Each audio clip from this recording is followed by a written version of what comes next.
Welcome back, guys, to my channel On The Move with Linda, and we are still here with Dannish Odongo, honestly just having a good one discussing politics.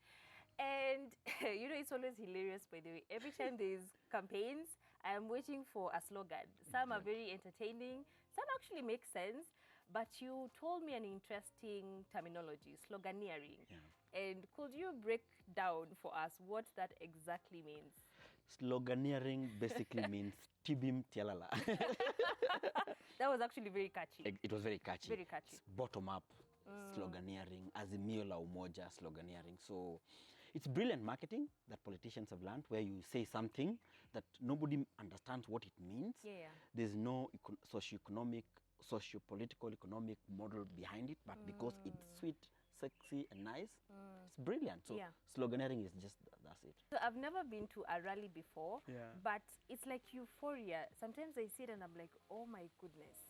By the time they're going back home, I think they're on such a political high, back to what we were talking about in the first, episode of this series, that then we vote based on that. So how can we, again, as young people, be smarter than our politicians? It's not possible, Linda, because what politicians have mastered is consumer behavior. When Safaricom makes a brilliant na sherekea, it moves you. It moves you. You know, some of the brilliant ads you've seen move us to make decisions on what to buy. That's why one brand leads and the other doesn't lead, you know. So the same way with politicians, you know. But now what we can do as young people and as Kenyans is that we need to do the hard work before the sloganeering, before the euphoric period comes. Like, for example, can we do voter education before? Can we do political education before? And political education, there's a difference between civic education and political education. What's the difference? Civic education basically is your civic duties as a Kenyan, you know, your vote to, your right to this, your right to this, your right to that, you know, those kind of stuff. But political education means that we need to tell Kenyans how their political decisions affect their daily lives, how their political decisions affect their economics, their social status, and their political systems in this country. So we need to do that work before, when there's no euphoria, when people are still sensible. So that by the time the politicians come like this with slogans, said, your slogan is nice, but what you stand on socio-economic rights, Article 43 of the Constitution of the Republic of Kenya. I agree. Then now, what are you going to do about the right to access to clean water as enshrined in the Constitution? What's your stand on the Bill of Rights? What's your stand on this? What do you think of it? What's your stand on climate change? Because climate change is affecting many communities, you know. What's your stand on it? Then now when they come with their slogans, when you ask them those questions, they've got to have to think back, so that then the slogans are going to be attached to a manifesto behind it. That manifesto can be implemented.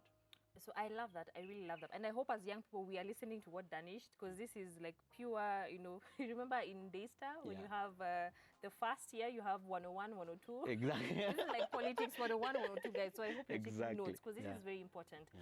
An important aspect of our political, can I say, sector, arena, sphere is the ethnicity that we always talk about, especially, again, getting to the political season.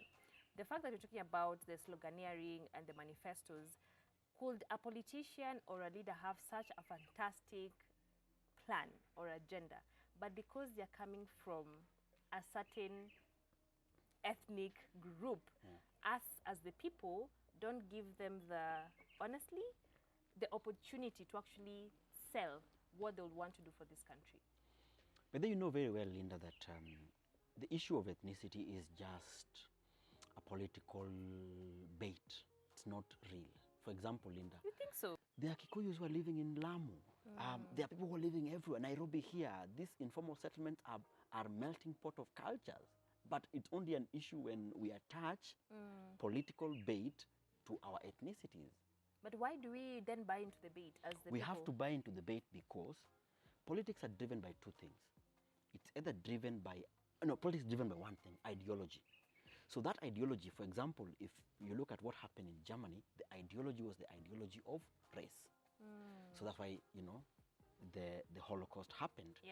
The country was doing bad economically. The president needed to have a target group, people to blame, because you always have to have that. You have to have our enemy, we are good, they are bad. and that's always how it is. Once you do that, then you consolidate your base. Once you consolidate your base, then you have the political bargaining power to go and talk to other people. I hear you. So because of how our politics are designed, they're designed from an ethnicity ideology perspective, that Rao must consolidate his Luo Nyanza base, Kalonzo Kamba base, Ruto Rift Valley base, Kalenjin base. Then after that, then they go and do a handshake with Uhuru. Then the Kalenjin and the Mount Kenya guys come together, then they form a formidable voting bloc. Then they look for what we call swing votes in Kuria, in wherever, and wherever. Then they win, or allegedly win. Rao the same. They build this, then they collaborate with Mudavadi, Kalonzo, then they form the NASA outfit. Then now they have that, you know. So that will not change. I don't think even this coming election will change. I'm so sad. It will not change. I'm telling you. What we can do now, in my opinion, people are thinking, and I love how optimistic we are. People are thinking that now, somehow, people are going to make decisions based on economics than on tribe. Why tribe is such a powerful organizing tool? Because, Linda, you first your tribe before you are Kenyan. But you see, that's the thing. I don't think so. Yeah. Let me speak on my from my own perspective. I don't even honestly think of my tribal affiliation until what you're saying. There's something happening around politics that I'm reminded that I'm Kisi. Because on a day-to-day basis, it doesn't affect me directly. I don't know if it makes sense. I don't use my second or last name to get a job. Exactly. I don't use my second or last name to be able to be the first in line to pay goods at a shopping mall. It doesn't fit into my everyday decisions. However, I agree with you based on what you said. There are some people who, it's so deep-rooted, you can't be able to differentiate between, I acknowledge I'm Luo, I acknowledge I'm Kikuyu, or Masai, or Costarian.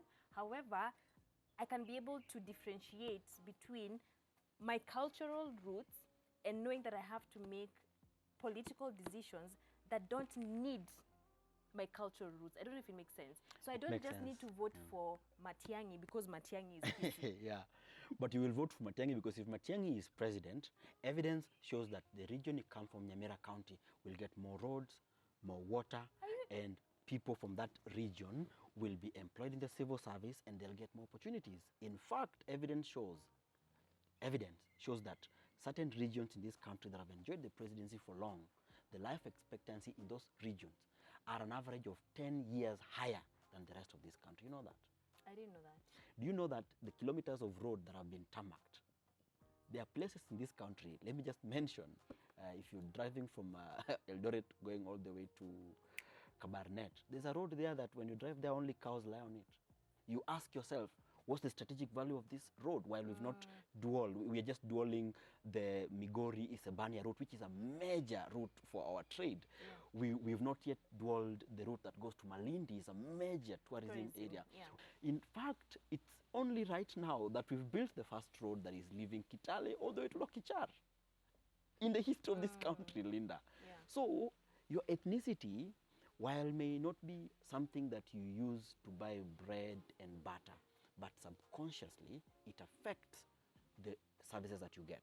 As we speak today, there's an entire story in the newspaper, how Bondo, there's a correlation between Bondo. When Raila is doing well, Bondo grows. When Raila is doing bad, Bondo doesn't grow. In fact, the first road that was built by Tarmac is a road from Kisian on Kisumu, Maseno Highway, all the way to Bondo, all the way to the beach, in Usenge Beach. That road was built during the handshake with Kibaki and Rao. Exactly. So I can go on and mention because this country, what we've done, which is horrible and it's not right, the history of our past presidents that they've used tribe as, they've weaponized tribe to punish people or reward so that they can get loyalty. So that if we decide that this region does not support our agenda, we will marginalize them. The only person who broke that was Kibaki. And I'm grateful because then there was the overarching vision 2030, which looked at the country as one unit. But before, it was all about party, where there's party strength. So if you're from KPU and KPU is from this region, you're punished. If you're from Kadu and Kadu is from this region, you're punished. All the way from independence till now.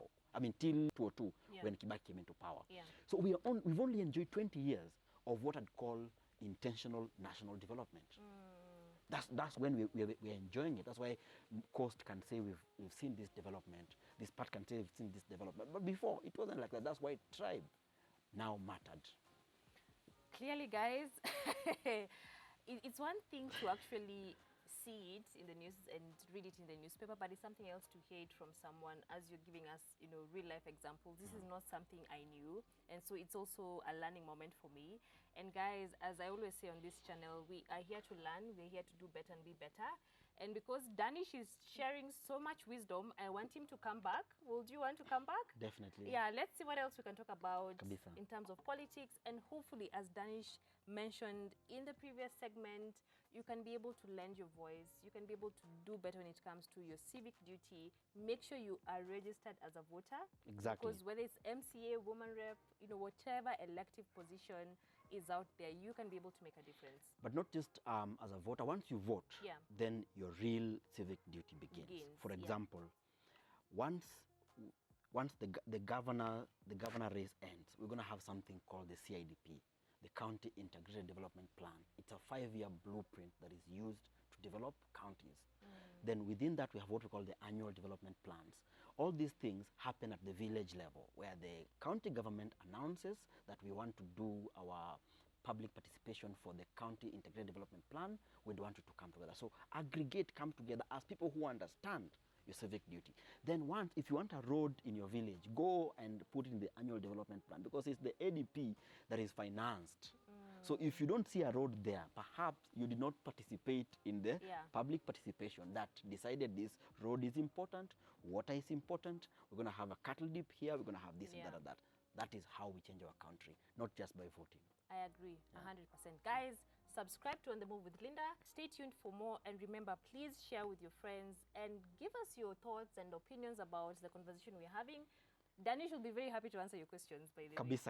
Kabisa. I'm even willing to do On the Move with Linda masterclass on political education. That would actually be really good. Yeah. You've heard it from the man himself, guys. See you next time.